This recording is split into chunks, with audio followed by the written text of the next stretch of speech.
మనం పడుకున్నప్పుడు మన శరీరం భూమికి సమాంతరంగా ఉండి మన రక్తనాళాలలో రక్తం చక్కగా ప్రవహిస్తూ ఉంటుంది. మనం లేచేటప్పటికి ఏమవుతుంది, రక్తనాళాలలో రక్తం పైకి ప్రసరించాలి.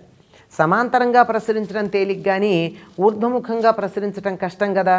అందుకని ఆ గుండెకి పైకి ఇలా రక్తాన్ని పంప్ చేయడానికి కాస్త వ్యవధానం ఇస్తాం. ఈ వ్యవధానం ఇవ్వడం వల్ల రక్త ప్రసరణ చక్కగా జరిగిందాక అనుకున్నట్టు పక్షవాతం రాదు. కళ్ళు తెరిచేటప్పుడు నెమ్మదిగా తెరవడం వల్ల కళ్ళల్లో ఉండే కోన్స్ అండ్ రాడ్స్ అనేవి ఉంటాయే, ఇవి వెలుగుకి తమని తాము సర్దుబాటు చేసుకుంటాయి వెలుగును అనుసరించి. ఆ సర్దుబాటు ఒక్కసారిగా జరిగితే వాటి యొక్క సామర్థ్యం తగ్గే అవకాశం ఉంది. కనుక నెమ్మదిగా ఆ సర్దుబాటు జరగడం కోసం అని చెప్పి నెమ్మదిగా కళ్ళు తెరవాలి.